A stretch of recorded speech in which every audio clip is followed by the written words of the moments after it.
G'day YouTube, Warbles on a lot here with the third video in the saga of Because We Can, the anti-science channel. And because Jordan of Because We Can channel seems intent on playing double or nothing, whereas the first of my videos was begun when I drunk one of these Coopers 1.7 standard drunks to the bottle, and I commenced the video while beginning the second Coopers.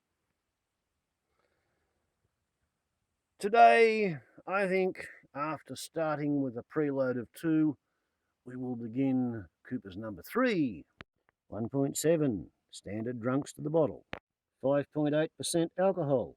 Ready, set, go. As the vapour streams from the bottle, carbon dioxide. That's what that would be. So let me commence. Label out video in the Because We Can saga number 3.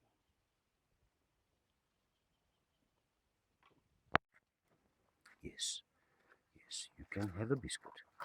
Yes. And your little bald-headed, pink-skinned Joey can have a look at I'm Human. Even if you don't like having your Joey spoken to directly at this stage in the Joey's development. There you go. You get that when you live on an endangered species sanctuary. So, as I was saying, video number 3. For those of you who have not seen the prelude to all of this, it's typical YouTube drama. In this case, once upon a time, a friend of mine said to me, have a look at this YouTube channel.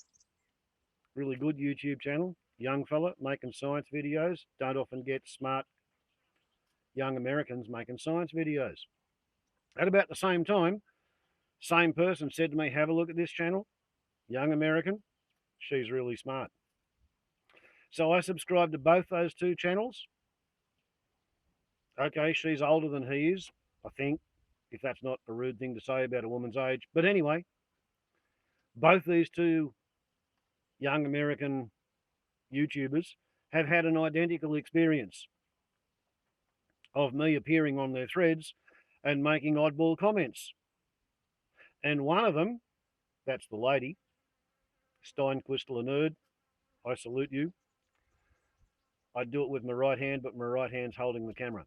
Steinquistel a nerd had enough curiosity, enough intellectual rigor to actually have a look at some of my videos and see who is this Fruit Loop who's saying these weird things on my thread. They're not quite mad. And she decided that I'm an oddball, I'm not a fuckwit. So when Steinquistel a nerd came up on the thread of my video responding to Jordan and Tori's paean of complaint, her comment was, yay team, which is pretty much one of my trademark phrases. There you go. 2 Americans. One of them goes to university, one of them doesn't. Both of them have had me on their YouTube channel for about the same amount of time. The one who goes to university decided, oh, this is obviously the work of a fuckwit. I don't need to look at any of his videos. I'll just politely put up with him. So Jordan has been politely putting up with Warbles on a lot comments, and he's never actually been bright enough to figure out that Warbles on a lot is actually a self-descriptive truth in labelling type YouTube channel name. It's what the hippies on the local commune, aka the residents of the alternative lifestyle community, 50 kilometres away because I'm not sociable enough to live there, it's what they nicknamed me 30 years ago, Jordan. Therefore, when my daughter bookmarked the channel onto my mobile phone, it was the obvious channel name, Warbles on a lot, because I do. And as the other half of the nickname was originally coined, Chris Windmills. You know, Windmill Chris. Chris warbles on a lot. Sometimes he warbles on entirely too much.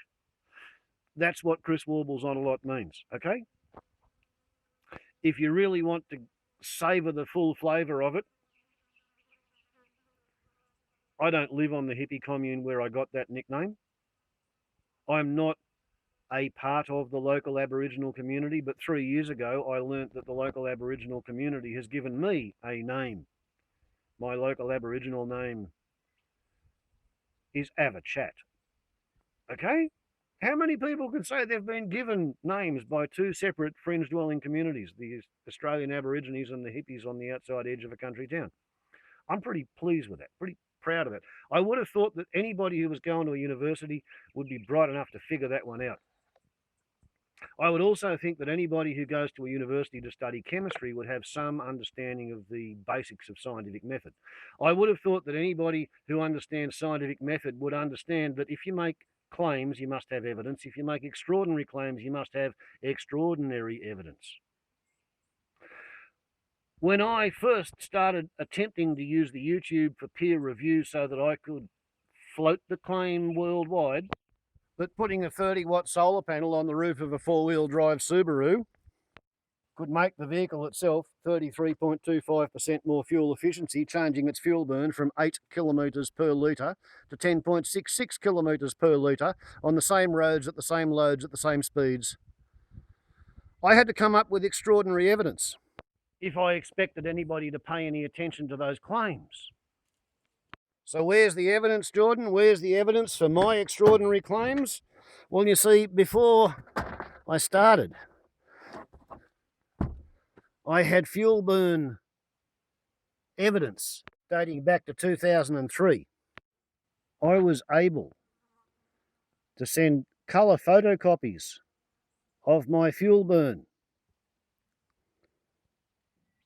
to the Australian Commonwealth Scientific Industrial Research Organisation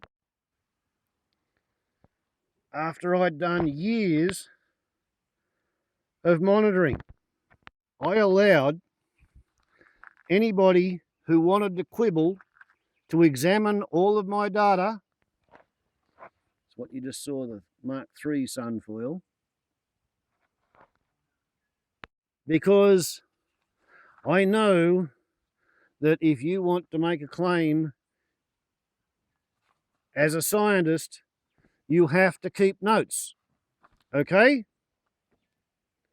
And anybody, be they under the influence of Cupid's arrow or not, anybody who tampers with the evidence, anybody who deletes data, anybody who falsifies evidence to remove inconvenient data, they're not a scientist. They're a politician. They are not conducting science, they're doing office politics. I have been maligned by Jordan, who used to run the Chemistry Question. Jordan ran the Chemistry Question while he was debunking a Christian creation fundamentalist flat earth scientist in a 3-part debunking video with a couple of women in the first video to help him make the video. He floated the idea for all of his 800 odd subscribers that Chris Warbles on a Lot would send him a long, nasty, harassing essay supporting the Christian fundamentalist creation science flat earther. Later on, it transpired that I'd been blocked and all of my comments had been deleted. When I noticed that, I took my time thinking about it and I made a relatively venomous video, a malt liquor video, which had less booze in it than this one does. And because I analysed Jordan's motives and those of his co-conspirators, he got really upset and he put up yet another video. In their video, we're a real YouTube channel now, because we can, the channel, 72 views. A couple days ago here. 72 views, 5 likes, 1 dislike. And in the video itself, Jordan claims that I said certain things about AIDS. He claims I said certain things about suicide. Everything that he claims is completely bullshit. And subscribers of mine have actually gone and attempted to explain to him that his perception of what Warbles on a Lot means is entirely different from what Warbles on a Lot actually means.